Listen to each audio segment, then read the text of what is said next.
Hello again, everybody. Welcome back to Michael's Record Collection. I'm very excited to have with me from the band Southern Empire and the band Unitopia. Sean Timms is with me. Sean, thank you so much for your time. You're welcome, mate. Now, where am I talking to you from? Where are you talking to me from today? Adelaide, South Australia, from my recording studio, which is at the back of my house. So we did some renovations a couple of years ago, and since a year last December, so nearly 2 years now, I've been working from home, and yeah, it's been great. The commute's a bitch, but what can you do? Tell me about Adelaide. What's the coolest thing about living in Adelaide? The wine. It didn't take me long to come up with that. We have. Whereabouts are you? I'm in Orlando, Florida. Okay, all right. So I guess we just live in an area of the world that we have just so many really good winemaking regions. We have north of Adelaide for about an hour. We have the Barossa Valley, and then about another 45 minutes north of that, we have the Clare Valley. And that's great for Rieslings, and the Barossa is great for, big, bold Shirazes.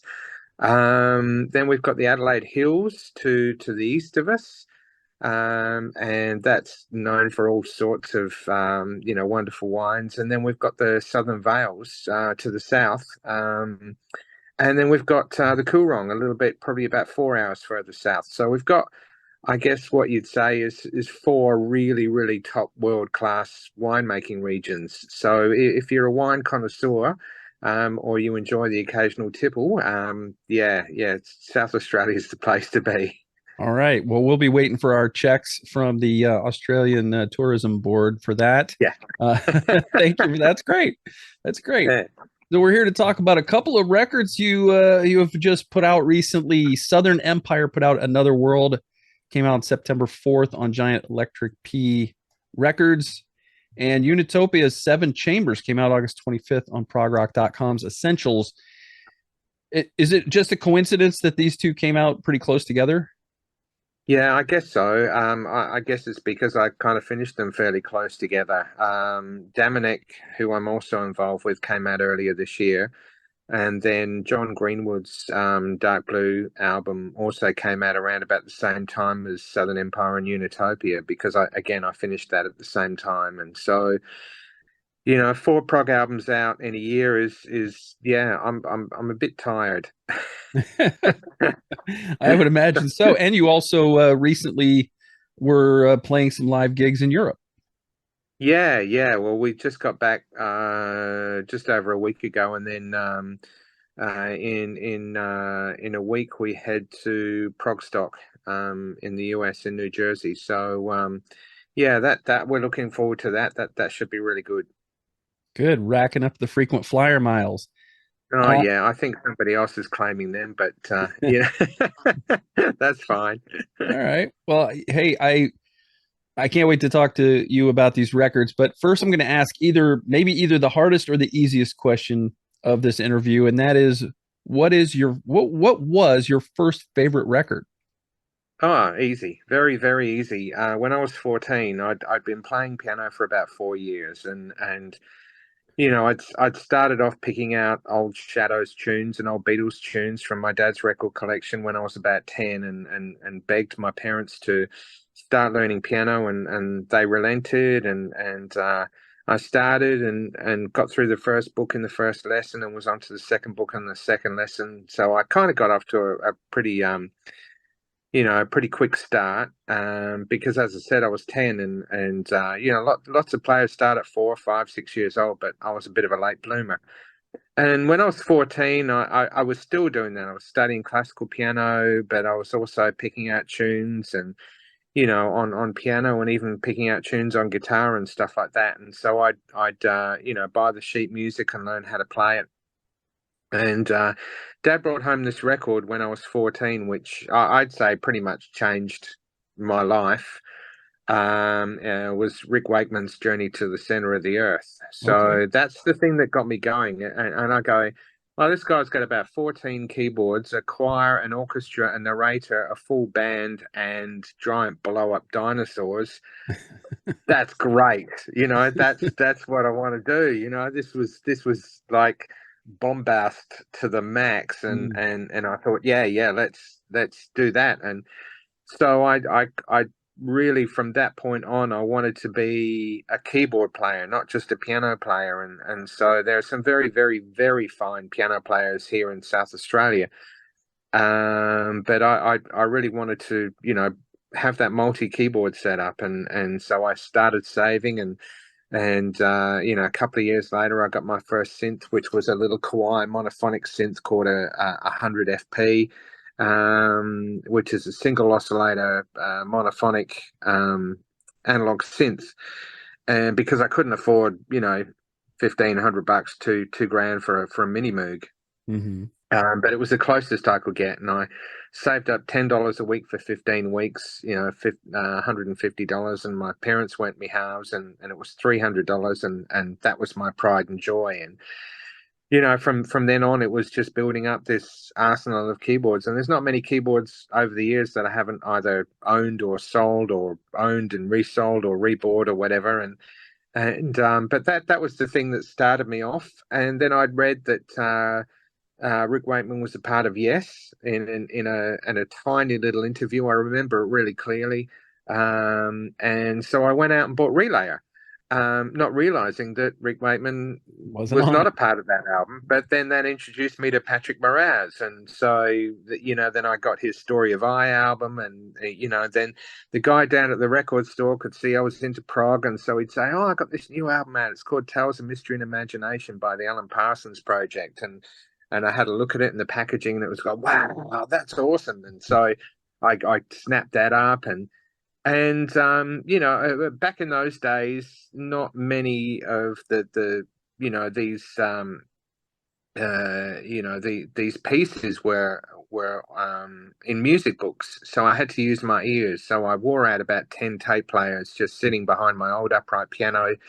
I would play a little bit, work it out, write it down, then rewind, check it, correct, make any corrections, do it all again ad nauseum. And I worked out lots of Patrick Moraz, lots of Tony Banks, lots of Rick Wakeman, and that kind of developed my playing in those sorts of styles, because I also did Oscar Peterson solos and things like that. So, that the two-handed technique, that I use, it's kind of very Latinish. I got from him, and so I just gleaned little bits from here and there, because my musical exposure was very, very varied. So but the thing that started it all off was Journey to the Center of the Earth.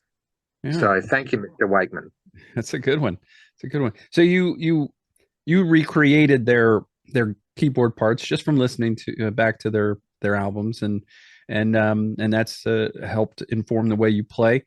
Was there Mm. anybody in particular from other types of music that sort of were a big influence on you, whether it's pop, rock, whatever? Yeah. Oh, so many. Donald Fagen from Steely Dan, Mm, Tom good. Schumann from Spyro Gyra, yeah, obviously Keith Emerson, Rick Wakeman, Tony Banks, those guys. Uh, I listen to a lot of guitarists, so I really got into Steve Hackett and Steve Howe, their solo stuff.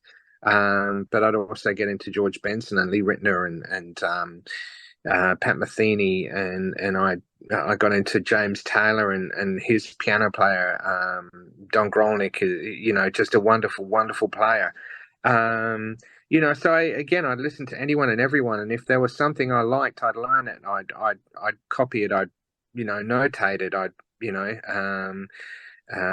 just have it as part of my musical vocabulary. And but yeah, it didn't need to be necessarily keyboard players. Could be guitarists, could be bass players, could be singers, could be horn players. So yeah, I was just into anything and everything, just voracious, and still am. I don't. I write and produce mainly prog, but I'll listen to, I had trouble getting to sleep the other night, so I put on some James Taylor, and I'll listen to heavier stuff. I'll listen to really light stuff. I'm a big fan of yacht rock. I know that's not cool to say, but I I think Doobie Brothers and Steely Dan, and those guys. It's just brilliant music all round. Hmm.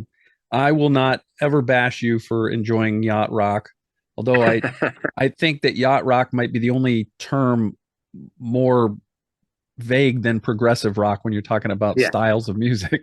Oh yeah, yeah, absolutely. Yeah, yeah, So, definitely. I prefer West Coast rock. mhm. Yeah. Yeah. How old were you when you joined your first band? First band was a band called Albatross, and it was I was 16. We was with one of my best friends at school, and he played guitar and invited me along for a jam in the backyard of one of his mates' place. And I set up. I had an old Yamaha organ which I'd cut off. It was like a home organ, and to make it portable, I'd cut off the bottom, and I used to put it on an old, TV stand, because yeah, I was 16, I had no money, so you just make do with what you've got. And so I had that and the choir synth I previously mentioned, and I remember the song we did was Band on the Run.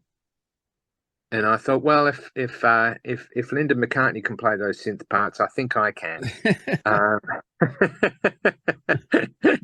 um, so yeah, that was the start of that, and but we'd play probably every 2 or 3 weekends doing Italian weddings and things like that. So I learned a lot of Italian songs. We did a lot of classic Australian songs at the time, cabaret type, songs, things like Never on a Sunday and stuff like that. And yeah, it was good fun. I was, that was probably from 16 to about 18, I reckon. And then I started kind of, branching off, and I've been listening to a lot more, as I said, sort of West Coast music and prog music, and wanted to stretch myself a little further. Mhm. So tell me about how you came to be part of Unitopia, and tell me about the genesis also of Southern Empire. They're both Yeah. progressive rock bands, and they don't necessarily sound alike. No, well, that was quite deliberate from my point of view. When I met Mark Truax, well, 27 years ago now, I reckon, roughly. We started on one track, which ended up on More Than a Dream, my first album called Take Good Care. And Yeah, we'd been introduced by a mutual friend who felt that we had very similar tastes, and this mutual friend ran a record shop and said, "I think you have a twin brother." And so we met and we got on really well, and found out that Mark was a singer, and he found out I was a keyboard player, and so we started writing, and it took us 9 years to do the first album because we just do it very sporadically. It was just a bit of fun, every now and again. We might only get together once every month or once every 6 weeks, or for a few hours, and yeah, just to have a bit of fun, really. And then after More Than a Dream was finally released 9 years later, and it did really well, we kind of felt that that was a bit of a turning point for us, and it was released through Unicorn Records in Canada, Michel St. Pierre's record company from Mystery. Mhm. So he was probably one of the first to kind of sort of say, "Hey, I believe this is really good." And we thought, well, maybe we've got something here. So we started working proper on the Garden, and that only took us 2 years, and that was like a double album. But we certainly hit the pedal to the metal and started to ramp it up quite a bit. But then in 2013, after we'd done 4 studio albums and a live album, I just felt it had gone as far as it could go. Mark and I had a bit of a falling out, and we love each other like brothers, but we think very differently. We're very different beasts when it comes to our philosophy, and some bits are very similar, but a lot of bits are quite different. And so I think it was those differences that rose to the surface at that time, and so we split. And I thought, well, if I'm going to do something, I really don't want to do Unitopia Mark II. I really want to do something that's as different in every way, shape, and form as possible. And whereas, Unitopia was Mark and I, and we'd gather musos around us who were interested in the music and wanted to play on the albums. Southern Empire, I wanted to be a band. I wanted us to, write together, perform together, rehearse together, and track the album together. So I tried. I didn't want to get a singer that sounded like Mark, so I rang Danny, the lead singer on the first two albums, and he was keen, and so we put the band together around that. And yeah, I just explored my slightly heavier side because Danny has got an incredible rock voice, and so he called it prog and roll because it's got that kind of rock edge to it that I think we all really liked. And so there's influences from all five players, and that was really quite deliberate. I definitely wanted to make sure that Unitopia and Southern Empire were really quite a different beast. So, and it's good that you say that because it means that that's worked. Yeah, I think so. Yeah. So obviously you and Truly have made up and sort of continued to Yeah, work together. we And made up. I mean, we started talking. There was a couple of reasons, really. Mark and I co-owned through a superannuation, self-managed superannuation fund. We co-owned a building that my studio was located in. So I guess I was one of the tenants, but also one of the landlords. And one of the other tenants that was located upstairs in this building was giving us some grief. And so I rang him one day. We hadn't spoken much, for a few years, but I rang him one day and said, I just need to let you know what's going on with this tenant and what I'm planning to do.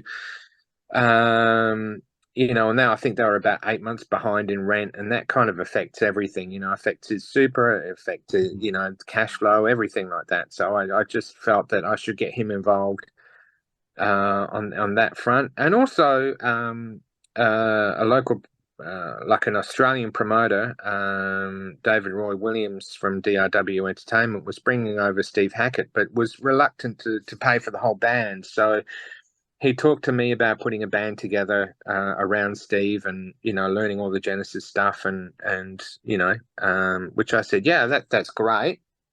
And I couldn't think of a better vocalist than Mark to do that Gabriel era Genesis. mm, So I rang him and to see if he was interested, which he obviously was, but that never eventuated because Steve actually ended up bringing his own band, and I caught up with Steve before that when I was over in the UK, and he took me out to dinner and it was extremely apologetic, and I said, "Hey, I'm having dinner with Steve Hackett. I'm happy."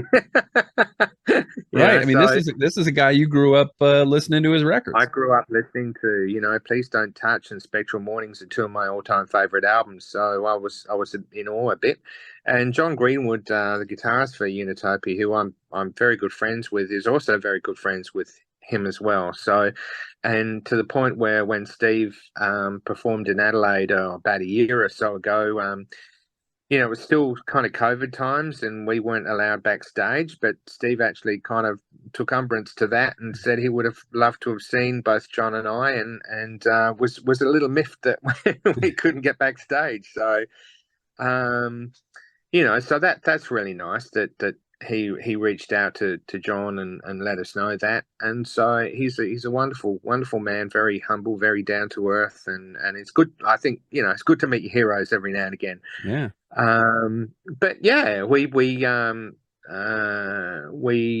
started talking and we started talking through all these issues, and we were, I was really quite open and blunt about, what I was unhappy with, and Mark was very open to listening to me, and I was open to listening to him. So through communication and time, we've effectively restored the relationship.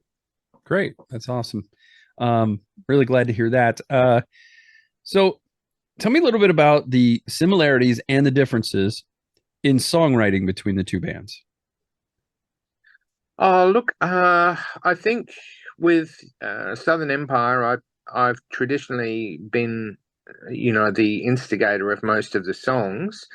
Is certainly on the first album, and then pretty much apart from Goliath's Moon on the second album, and Cam wrote that, our guitarist. And then on this third album, I got Cam a little bit more involved, and so Cam wrote "Hold On to Me," "Butterfly," and a good large section of "White Shadows." So his contribution is bigger this time, which is really the way I like it, is gathering the band members and getting them to contribute. Brody and Jazz contributed a lot of rhythmic ideas, and Danny contributed some lyrical ideas and some riffs and some guitar licks here and there and stuff like that. So it was definitely a band effort. And traditionally, up until this last album with Unitopia, it's been Mark and I pretty much writing everything. But Mark got John Greenwood and Steve Unruh involved, not only from a playing point of view, but from a writing point of view. And John retired about 3 or 4 years ago. He was the head of the burns unit at the Royal Adelaide Hospital in Adelaide, and had been working there for 20 years and retired to pursue a career in music.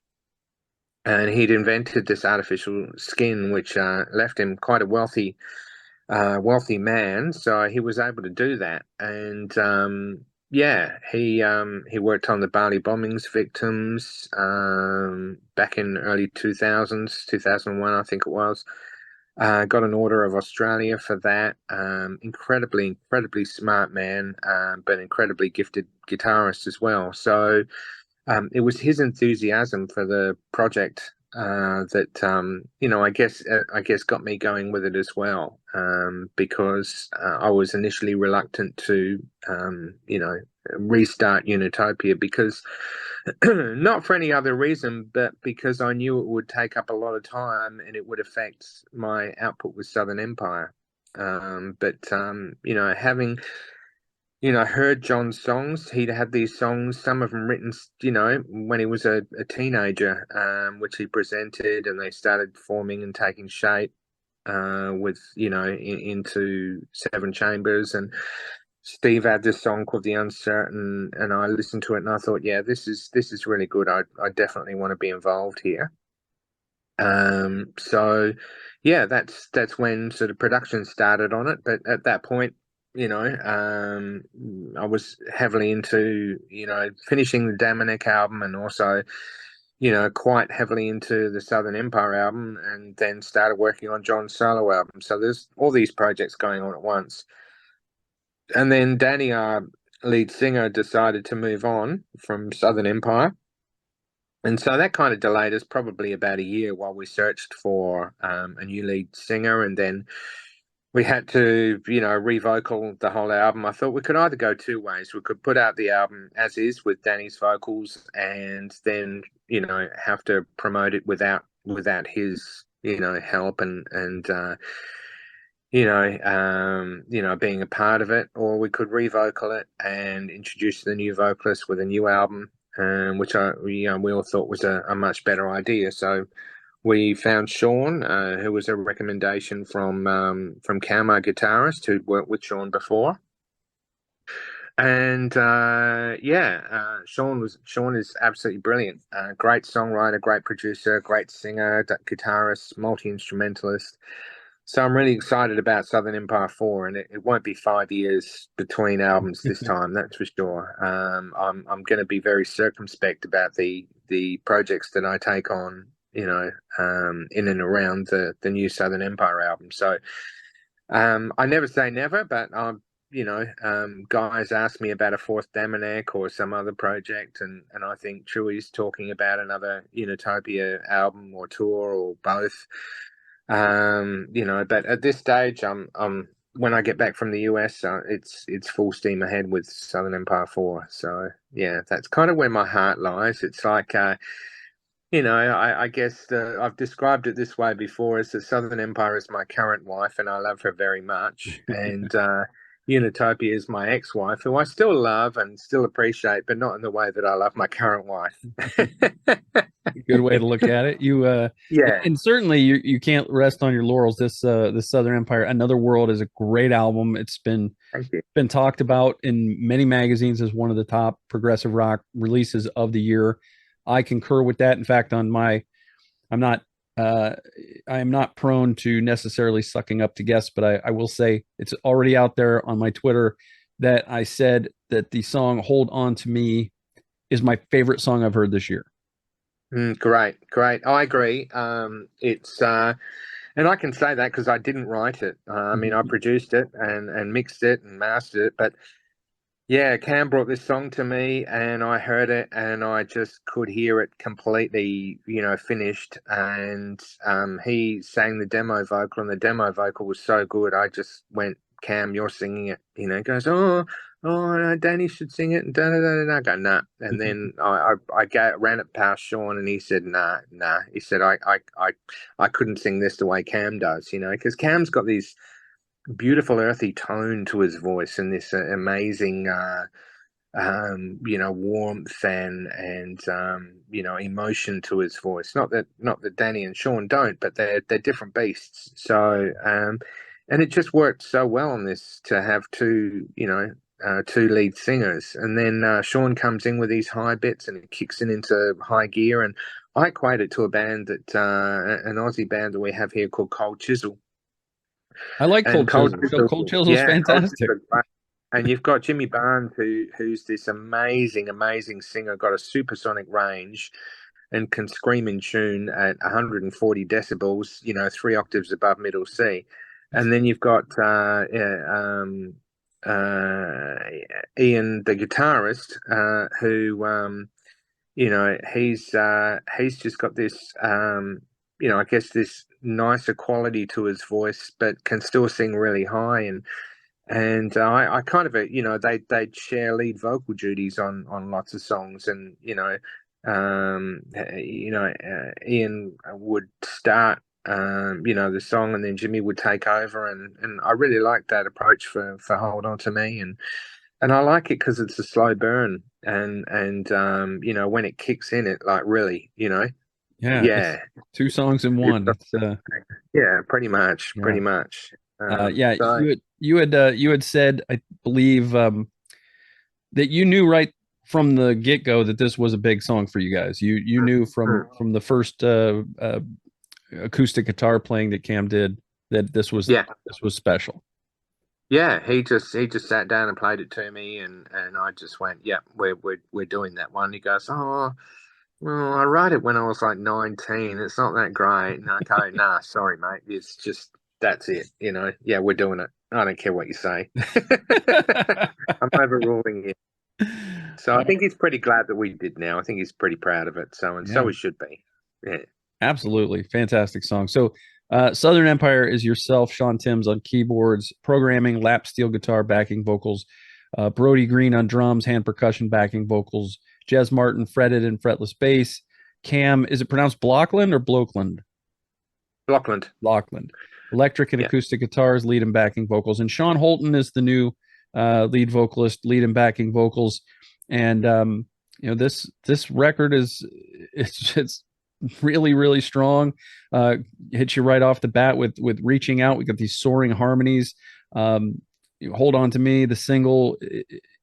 It is slow and soulful and acoustics to start out with, and then it just does really absolutely kick in and take off from there in a completely unexpected direction. Yeah. When you return is an interesting song with these. It seems like samples, but were these narrations? Yeah, I got Lisa Wetton to do it.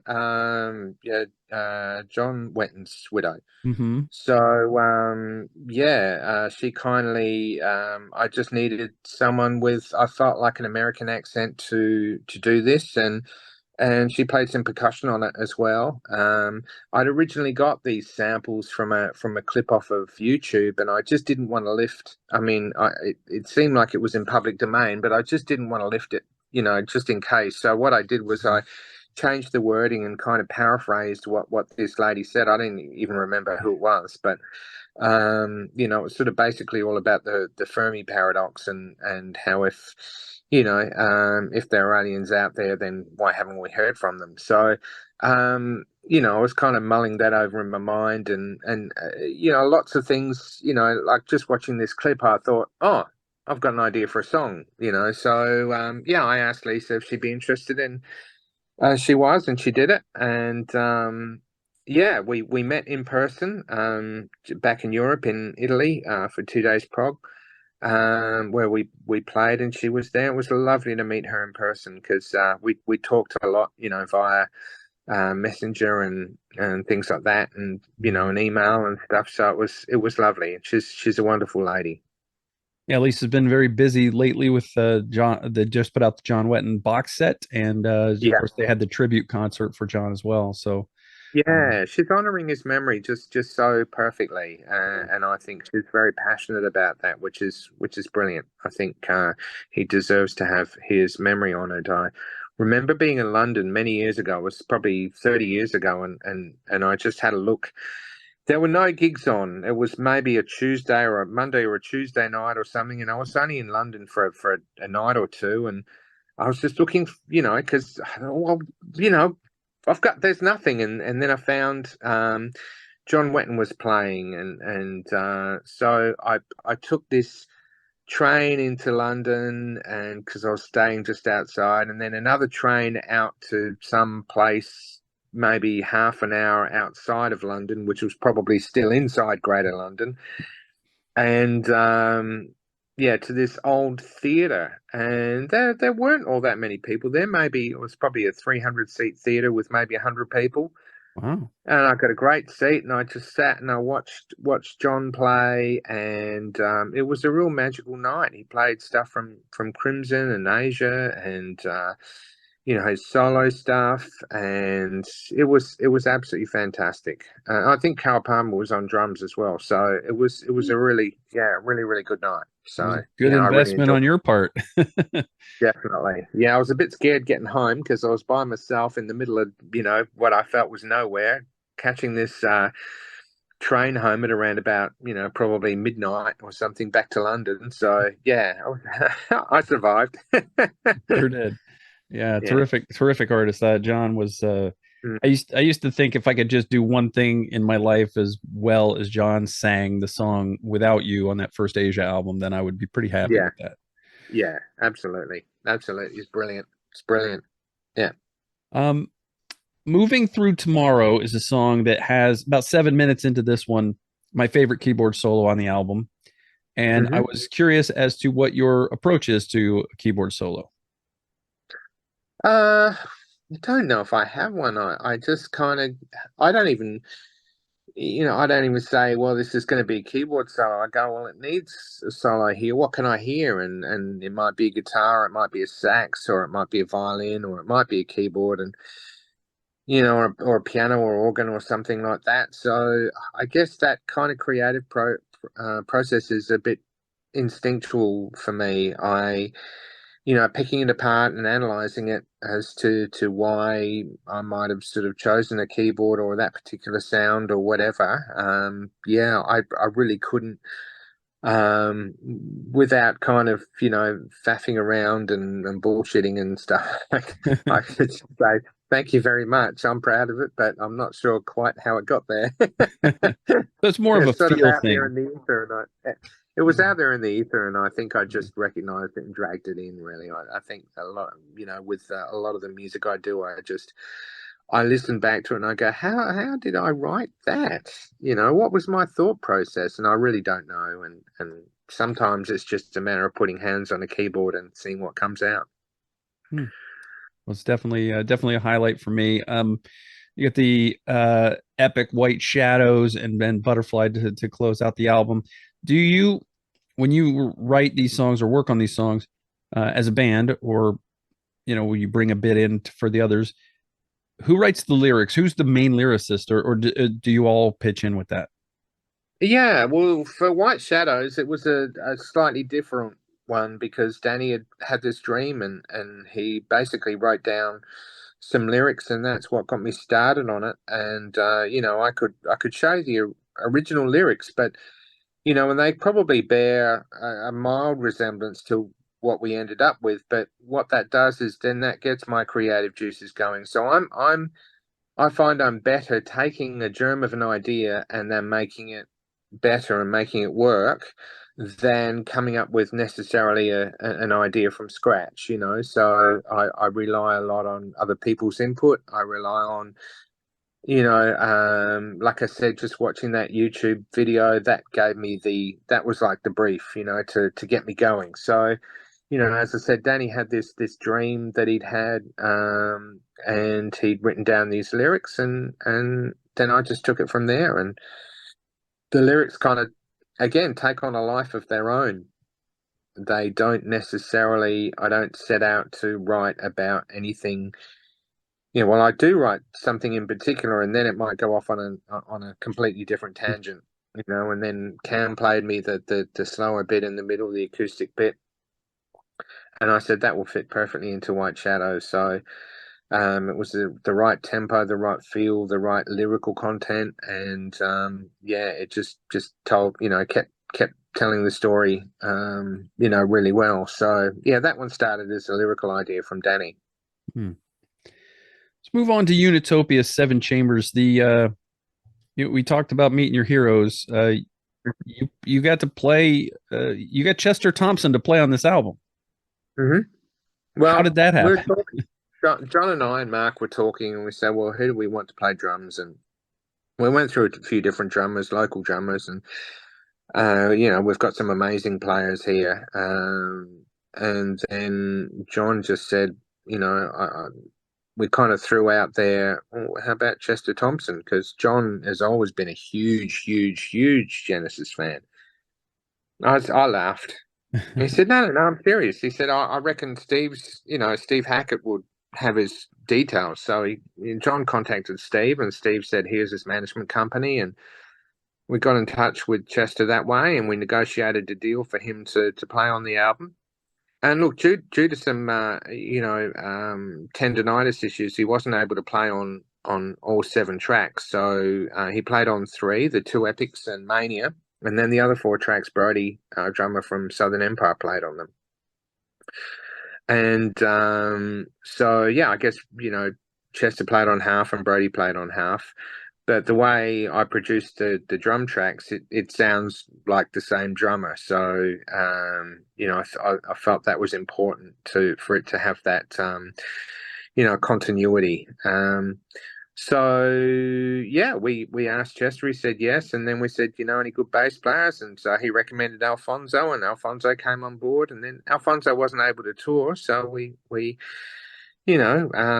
had to settle for Don Schiff, who's one of the most amazing human beings and bass players I've ever met. He is incredible.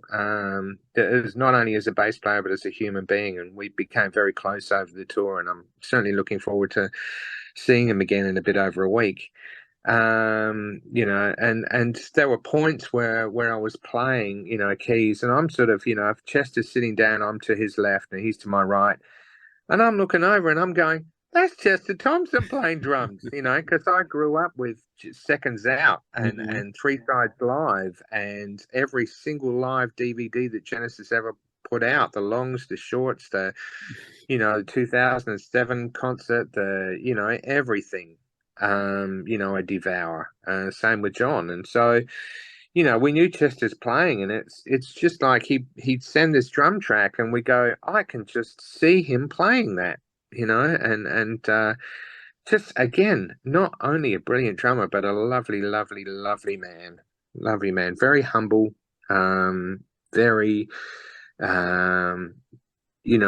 quick-witted, and beautiful sense of humor, but a very deep, a deep sense of spirituality to him as well, and some great stories about, I grew up with Weather Report and Frank Zappa and all of that as well, so hearing all those Zappa and Weather Report stories, and you know, this guy's played with George Duke and Joe Zawinul and Tony Banks and, you know, all of my heroes. And I'm kind of going, now he's playing with me. Oh, how the mighty have fallen.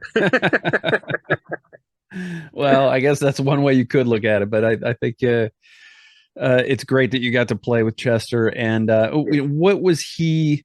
Was he curious? Was he? Did you just say just play whatever you feel like playing? How did that go? Oh yeah, I said, look, here are the drum. Here's the track with the drum track, but you know, feel free to totally reinvent it. Which you know, look, by and large, he stuck to the demo drums, but then there were bits that he put in which you know I wouldn't know how to program in a million years. So it was wonderful that he just made it his own. You know, it just I think groove wise and just the where he places the beat and how he senses things going and you know moves things forward is just really wonderful. You mentioned Don Schiff. He's playing with Unitopia. He's a guy he's been on this show. I did a show about Rocket Scientists' Revolution Road album. He and Mark McCright were on, Hmm. and I enjoyed his Facebook posts about about playing with you guys, and it must have been great fun. Yeah, yeah. Well, we we shared a romantic evening together in Paris at the end of the tour. He was flying home about midday the next day, and so we had a few hours left. So John and his wife Helen, who'd met us in the Netherlands, and then on to for our for our gig in France, and then back over to Paris. They'd hired a car to take them into a hotel into the heart of Paris, where they were staying for a few nights, and so Don and I just you know scrounged to lift off of them, and it took us from their hotel room to the Eiffel Tower. It took us, well, we grabbed some dinner first, and then it took us probably about an hour and a quarter to walk it. But we were just chatting the whole way, and then we got there, and we're taking photos of each other and photos together and selfies and all of that. And you know, it was a real romantic evening. Arm in arm up the Champs Elysees. That's it. Yeah. Yeah. So this That was good. Unitopia, Good fun. this Unitopia album is an interesting album. It's a very eclectic album, and I wanted to ask specifically about the lyrics to "Bittersweet." It Hmm. sounded like somebody just in the middle of this thing accidentally pasted their grocery list. Yeah, pretty much. Well, it's a list of all the things that you shouldn't eat, followed by the list of all the things that you should, because the you know things that you shouldn't eat are not only going to give you diabetes but can kill you. And so I think the whole album, the basis is the fact that as we get older, we get these infirmities and these diseases and these conditions that will slow us down. I had a heart attack about 5 years ago. Mark's had health problems, as has you know Steve, John, and Chester and Don. You know, so Mhm. so we've all had these obstacles to overcome, and it's the human condition, and I think anyone over 50 can relate to that.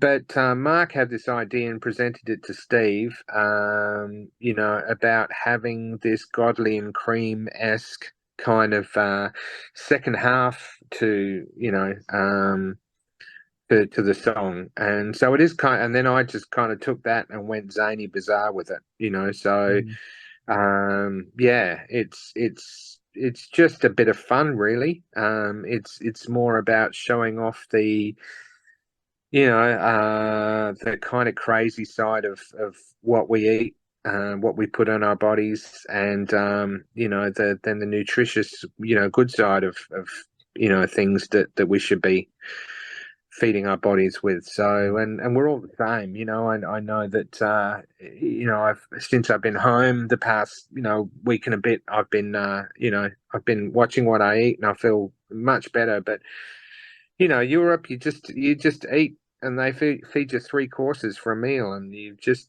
eat and eat and eat. And I came back, and I was bloated and overweight, and and I'm still overweight, but I'm not as bloated. So I'm hoping that another week like this will prepare me for a week in the States, and I might put it all back on.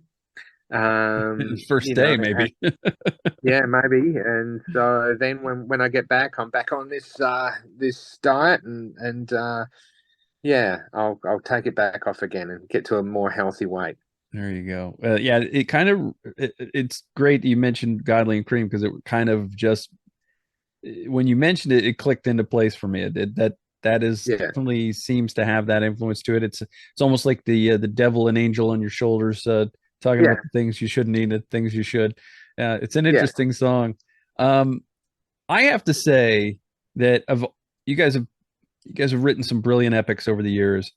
I think The Uncertain might be the crowning achievement of all of your epics. I think it is an incredible song. Certainly, when I used to do my progressive rock radio show, it probably would have been a very strong contender for my epic of the year. Tell me hmm everything about this song. You'd probably want to talk to Steve Unruh about this because it's all about his journey with cancer a while ago, and so he's written. He basically presented us with a fait accompli as far as the composition is Really? concerned. You Okay. know, all the lyrics, the melodies, the arrangement.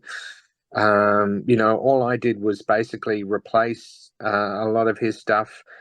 You know, things like, you know, we replaced his drums with Chesters and his bass with Alfonso's, and you know, then I added some of my keyboards to it, and we added John's guitars to it. You know, he kept Steve's acoustic guitar and backing vocals and things like that.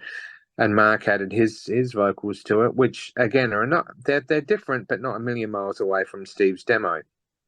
You know, Mark always kind of likes to try and make things his own. Hmm. But yeah, you listen to Steve's original demo, and as I said, it's not a million miles away from what we ended up with. But I agree with you. It's a brilliant song. It works really well live, and we did it a few times over in Europe, and it was definitely one of the crowd faves. But yeah, I'd say it's a very personal journey that Steve's walked with his particular health issues, and so opening up like that, you know, and you know, talking about it through a song is a very kind of deep, moving personal experience, I think, for you know, for him particularly. So, you know, and we had one point where he, you know, his bloods were elevated, and the doctors were a bit concerned while we were away on tour. But then when we got back, he had another blood test, and he just let us know everything was okay. So, Good. you know, I think when you have that kind of, you know, that kind of situation, it's basically you know, a life sentence in that you are always aware of it. You're always aware of the fact that it can possibly return, and then what do you do, and all of that, you know. So, you know, there's always that kind of looking over your shoulder type thing, you know. So I see it as an incredible, revealing account of Steve's emotions and feelings during that time, and I think it's very powerful as a result. Yeah, and powerful is the perfect word, especially for that slower middle section. Mark Yeah. really puts so much emotion into that section, the way he sings it, and it just is. It's like it's goosebump inducing is what it is. And then, you know, of course, then you have the big instrumental parts that come after that with the violin and the flute and the Mm. keyboards, and everything just works so well. It's really an amazing achievement for you guys. Thank you. Thank you. As I said, kudos to Steve. He did 90% of it before we even got to listen to it. So he's an incredibly talented, clever man, and we're lucky to have him on board. Yeah, for sure. So tell me, if do you have a favorite song on either of these albums? Oh, look, yeah, I think "Hold On to Me" definitely for the pop sensibility and just great songwriting and great vocals. I do like a lot of White Shadows. I think is really strong. It's kind of like, which of your kids do you prefer? Really, it's a Sure. hard one. Yeah. You know, they're all our children. And then yeah, with Seven Chambers, again, I think it's one of those things where, you know, I see it more as a complete work. You know, it's kind of like it's almost like a complete work in seven movements. So, you know, and those movements hint at other movements, and have different elements of bits that are, you know, really, really cool in them. You know, so yeah, it's a tough one. I kind of very much see Seven Chambers as a seven movement piece, you know, one piece in seven movements. And then with um you know, Southern Empire, I kind of see them as separate pieces, but then they're all kind of, you know, my kids really. Yeah. Well, a couple of Cam's kids, but we share custody, I think. Good way to look at it. You Yeah. is Southern Empire able to, I don't know what your situation is. Are you able to tour Australia as a band? Look, because Australia is about the size of the US, and we have really five capital cities you know, possibly tour. Costs are prohibitively high, like where, Mm. you know, you can't drive it. It's just too far. You can drive to Melbourne, which is about 800 Ks, which would take you a day there and a day back. Sydney's at least 2 days, and Melbourne's two and a half, three. So, you know, Perth is 3.5 days from Adelaide. So, you have to fly, which means you have to basically hire all your gear and entrust your instruments to the airlines. You have to hire the venue because venues won't give you a fee up front. You hire the venue, you sell tickets, you get whatever you make. So it's an incredible costly exercise, and we have five guys in the band, all who have families and commitments, and, you know, commitments to other bands, commitments to their loved ones. So it's unless you have a promoter that, you know, we have a promoter that comes to us and said, I like to, you know, says, I'd like to organize a tour for you guys and I'll pay all the expenses up front and then we'll get a share of the profits. I can't see it happening. It's almost better to, you know, plan a tour to, you know, Europe and the UK. Mm. US is hard because even before we start, it's months and months and months of trying to get, you know, work permits and visas and things like I that. know it's tough. It's tough for foreign bands to come play here. Yeah, it is. It's really tough and it costs a fortune. It's like, you know, you're looking at 3 grand before you even start, you know, plus. And the only way, you know, the only place you can get them is Melbourne. So we all have to kind of fly to Melbourne, and there's another, you know, two grand, including, you know, hotel rooms and things like that. And so yeah, it's you're looking at 5 grand before you start. You know, which is why when we say we're going to the US, we're just coming to attend a festival where we're attending Prog, Yeah. which we are. Yeah. So yeah.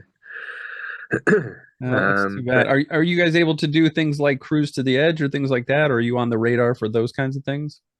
I don't know. I think we're on the radar, but we've never been officially asked. I'm not one of these people that Mark is kind of into anything and everything. He'll just get himself out there. But my view is that if they want Southern Empire, they'll ask. You know, and you know, and if it's something that we can reasonably do, then yeah, we're certainly open to anything like that.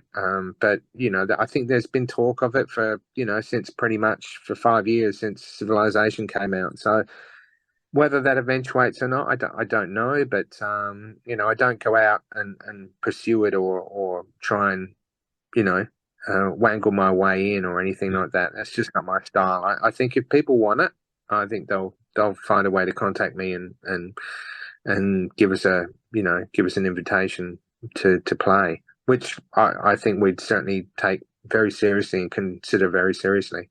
Well, it would be great to see you guys play. This is a terrific album. Both of these albums are very strong. Utopia's Seven Chambers, and of course Southern Empire's Another World.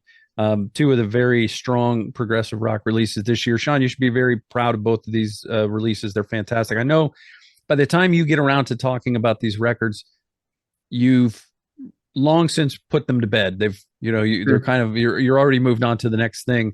But when you think about this Southern Empire record, somebody buys it, plays it all the way through. What do you hope that they take away from that experience? Oh, look, I hope that they uh, feel like the effort has been worth it. Even if they don't particularly like it, if they can hear the thought and the passion and the time and energy that's gone into it.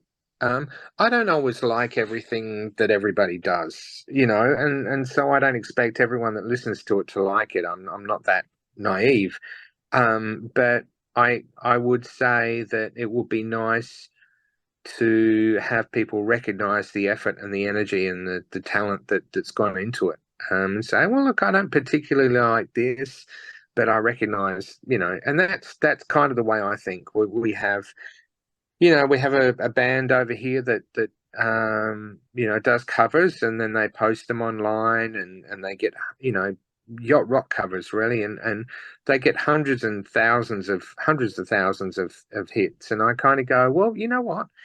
I recognize the talent that goes into doing that, and I think they do it very well. It's just not for me, Mm-hmm. and I think I think if people can kind of take a more positive spin, you see reviews, from people, and they go, oh, I didn't like it. And they don't even tell you why, and that's okay. That's their prerogative. That's their Mm-hmm. right to be able to say, hey, I don't like it. But it would be nice to kind of go, well, I do recognize this, but it wasn't for me. And I think if people take away from it